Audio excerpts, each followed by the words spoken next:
That was Can't Let Go by Allister off their album Countdown to Nowhere. Joining us now is Tim from Allister. Welcome to the show, Tim.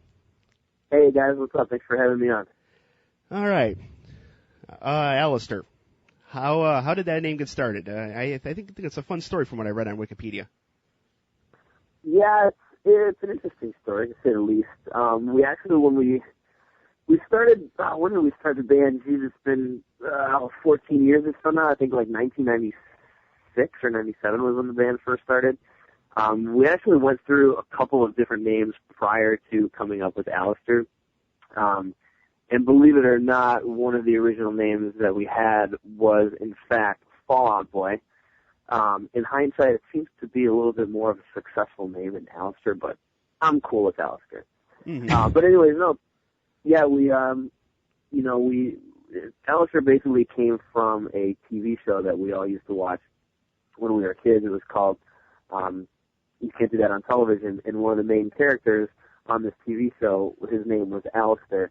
And for some reason we thought this was really cool and really funny at the time, so we kind of took his name, changed the spelling a little bit to make it kind of phonetically easier for people to say, and we just kind of went with it, and it seemed to stick.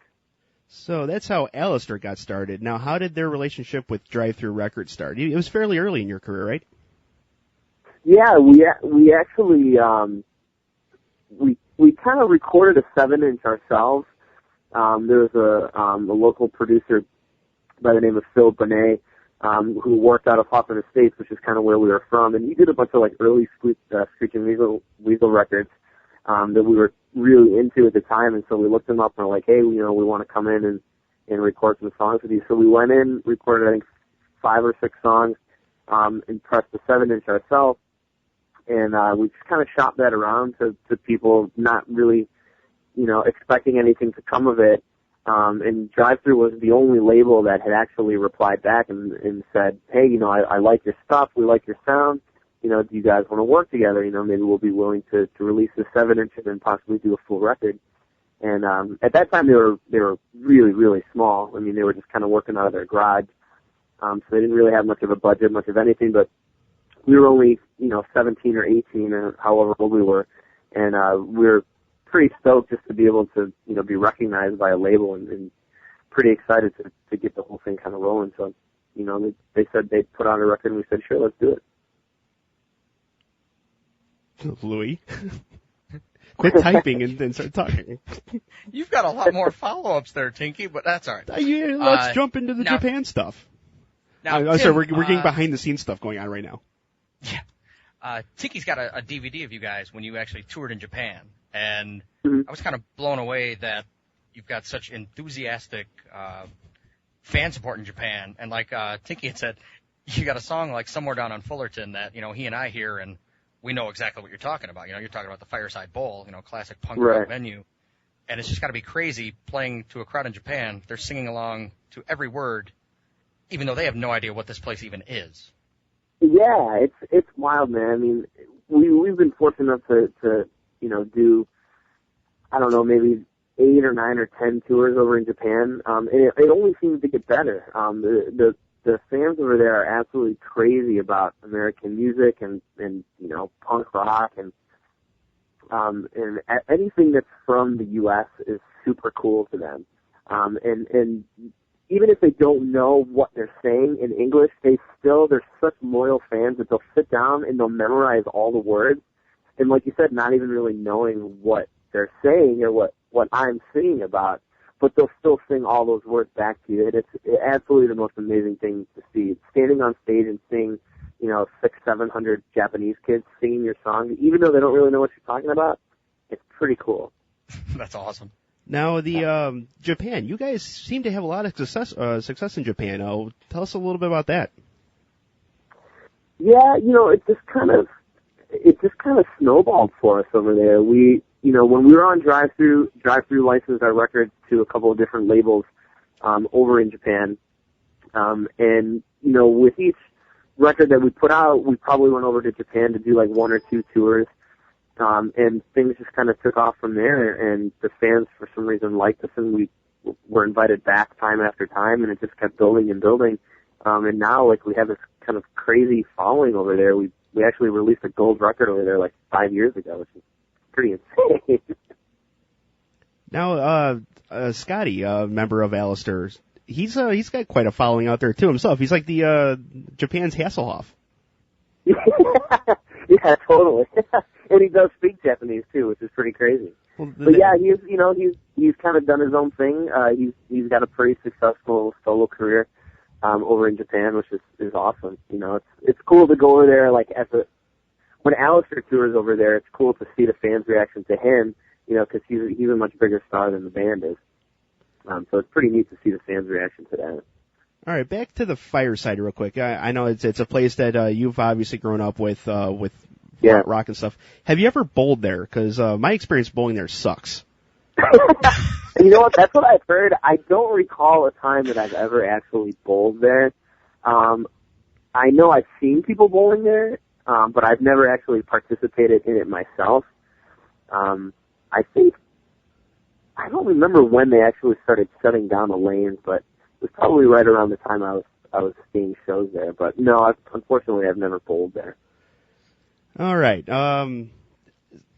Tell us, like, we've gone through the past Allister stuff. Now to the present. You guys are back on the singing thing again. What's the future for Allister looking like? You know, it still kind of remains to be seen. We just played a show in Elmhurst a couple of weeks ago, which was awesome, with August premiere in Swizzle Tree. It was great. It was the first time we'd kind of played in Chicagoland area in a while, and the response was amazing. It was really cool. So there's talks right now. You know, we're thinking about recording another record. We're thinking about getting together, just kind of jamming and see what happens. We have, between Scotty and myself, we probably have, more than enough stuff written for a new record. In fact, him and I got together a couple of weeks ago and kind of hashed out some ideas.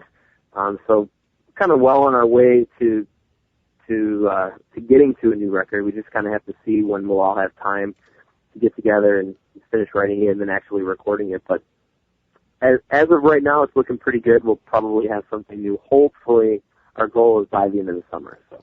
And you're working on some solo stuff too, aren't you? Yeah, I went in and recorded just some solo stuff with a buddy of mine. Just recorded, acoustic stuff in his house. Because I can't really sit around and not play music. It's kind of who I am and what I do. So yeah, I just recorded some solo stuff with him. I'm hoping to maybe just release it on the internet or something. Something you can download pretty easily, hopefully within like the next month or so. Trying to get some crummy artwork put together to kind of accompany it. So we'll see what happens. All right, we'll be posting the information for your solo stuff along with Allister on our Facebook page so everyone can find that stuff. Cool. For the covers, me and Louie are both avid collectors of punk rock covers of all kinds, and we just got our hands on a whole bunch of new Pacific Ridge stuff today. You were part of the Alkaline Trio tribute. How did that go? How did the process of picking My Little Needle go? Well, I think, My Little Needle is off of a Goddammit record, obviously, and that's kind of the Alkaline Trio that we all grew up on. We first got into them, when the 4 Year Lungs Only 7-inch came out, and then when Goddammit came out, we were all huge fans. So we kind of wanted to do, a song from that record, which kind of embodies our whole idea of Alkaline Trio. And at least my personal favorite on the record is My Little Needle, because it's kind of essentially just a pop song, and I'm a sucker for just straight up pop songs. So that's kind of why we did that one. Yeah, in my opinion, I told you this on email too, that I think My Little Needle's done, like, for some reason, when I think of My Little Needle now, it's you and not Alkaline Trio. Well, I appreciate it. It's pretty cool, but there's no way we could ever be as cool as Alkaline Trio. Mm-hmm. I'm just glad you guys still, occasionally throw a cover out there, because back when Tiki and I started doing our show in 2003 in broadcast school, you guys were quite a fixture in our punk rock cover block with the Fraggle Rock cover and the I Want It That Way. I mean, those were in heavy rotation for us. Yeah,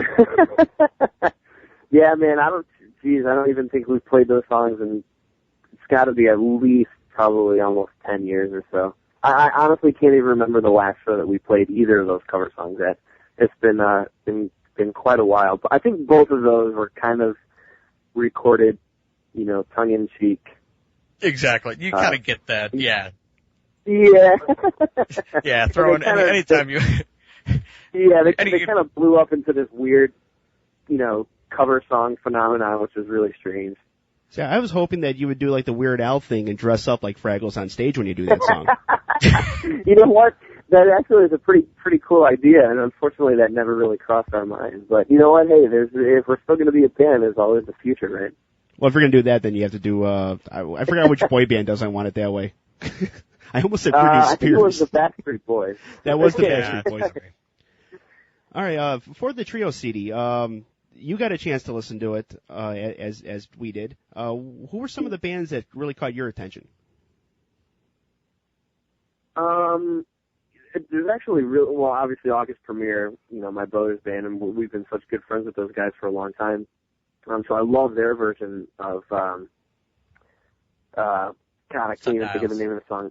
Yeah, Sundials. Yeah, I was drawing a blank. That's a killer cover. Oh, it's fantastic. Yeah, it's amazing. But the other cover that really stuck out to me was the Rattlesnake Gunfight cover. It was, there was just something cool about it.